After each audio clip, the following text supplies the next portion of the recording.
ওরা তো পালিয়ে গেল দেশ থেকে। মা তার কুলের বাচ্চা নিয়ে রাস্তায় নেমে এসেছিলেন। স্লোগান তাদের একটাই ছিল, উই ওয়ান্ট জাস্টিস। আমাদের সন্তানেরা রাস্তায় নেমেছিল চাঁদাবাজি বন্ধ করতে, দখলদারি বন্ধ করতে। তারা বলেছিল তাদের আমল বাংলাদেশের স্বর্ণযুগ, তাদের উন্নয়নের মহাসড়ক।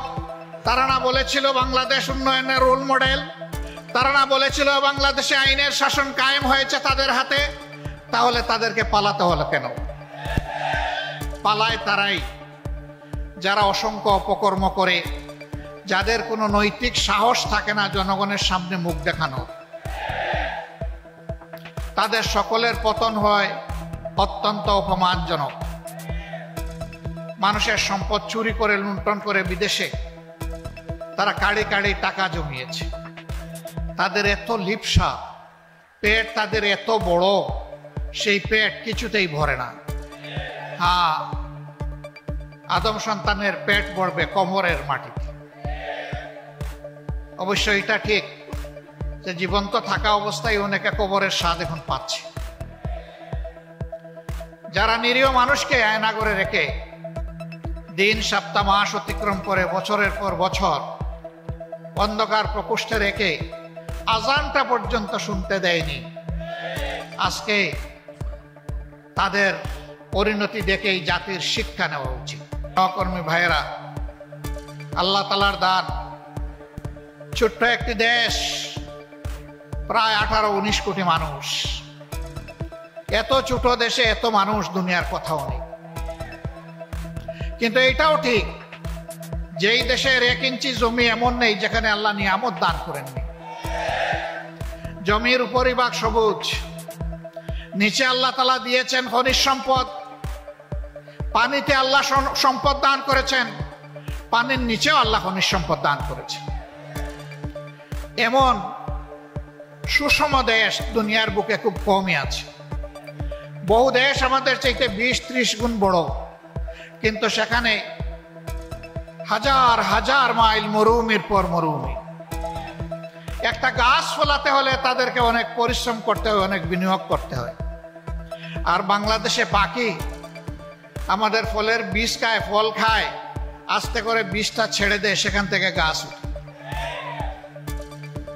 এরকম একটি সম্ভাবনার বাংলাদেশ।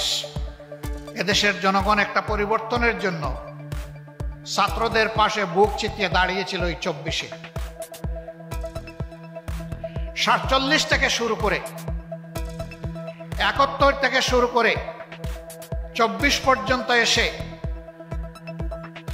দেশ, দিন এবং জনগণের স্বার্থে যারা জীবন দিয়েছেন, আমরা তাদের সকলের প্রতি গভীর শ্রদ্ধা জ্ঞাপন করছি। আল্লাহ তাআলার দরবারে দোয়া করি আল্লাহ তাদেরকে শহীদ হিসাবে কবুল করুন। স্বৈরাচার তো পতন হয়ে গেল, ওরা তো পালিয়ে গেল দেশ থেকে, অথবা গুহায় আশ্রয় নিয়েছে, কিংবা জেলখানায় তাদের এখন ঠিকানা হয়েছে। তাহলে আমরা কেন মুক্ত হতে পারলাম না? এর জবাব 18 কোটি মানুষের চোখের সামনে আছে, আমি বলতে গেলাম না। 53টি বৎসর এক এক করে চলে গেল 72-এর পরে, আবার এর আগে 23টি বৎসর চলে গেল 47-এর পরে। যারা এই ক্ষমতায় এসেছে, এই 2 দফা স্বাধীনতার সময় যাদের নেতৃত্বে দেশ স্বাধীন হয়েছিল, তারা জনগণকে ধোঁকা দিয়েছে। তারা জনগণের সাথে দেওয়া একটা কথাও রক্ষা করে নাই। তারা জনগণের সেবক হওয়ার কথা বলে জনগণের মালিক এবং জমিদার হয়ে বসেছিল। বিশেষ করে এই 17.5 বছর, 2 বছরের ধারাবাহিকতায় পরবর্তী 15.5 বছর যারা দেশকে শোষণ করেছে, নির্যাতন করেছে, মানুষের উপর জুলুম করেছে, সম্পদ লুণ্ঠন করেছে, যারা খুন করেছে, গুম করেছে, আয়নাঘর তৈরি করেছে, মানুষের ইজ্জত লুণ্ঠন করেছে, এরা দেশকে গুরুস্থান কিংবা শ্মশানে পরিণত করেছে। মা তার কুলের বাচ্চা নিয়ে রাস্তায় নেমে এসেছিলেন। সাংবাদিকরা প্রশ্ন করেছিল, আপনি এটা কি করেছেন? সাংঘাতিক কাজ। এই বাচ্চা কয় মাসের? ওই মা বললেন, এই বাচ্চার বয়স 10 মাস। তো 10 মাসের বাচ্চা অবুঝ বাচ্চাকে নিয়ে গুলির সামনে আপনি চলে এসেছেন। তিনি বললেন, বাচ্চা আমার একটি নয়, যারাই সন্ত্রাস, নৈরাজ্য, ফ্যাসিজমের বিরুদ্ধে আজকে রাস্তায় নেমেছে সবগুলো আমার বাচ্চা।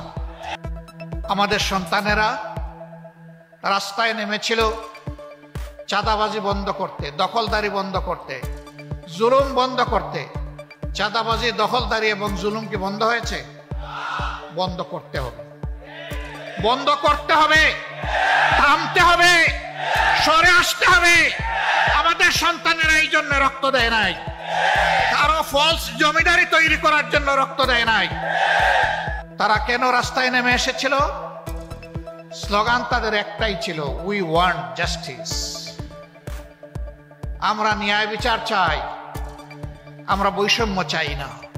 চাঁদাবাজি এবং দখল বাণিজ্যের চাইতে ভিক্ষা করা উত্তম। ভিক্ষায় কোনো দোষ নাই।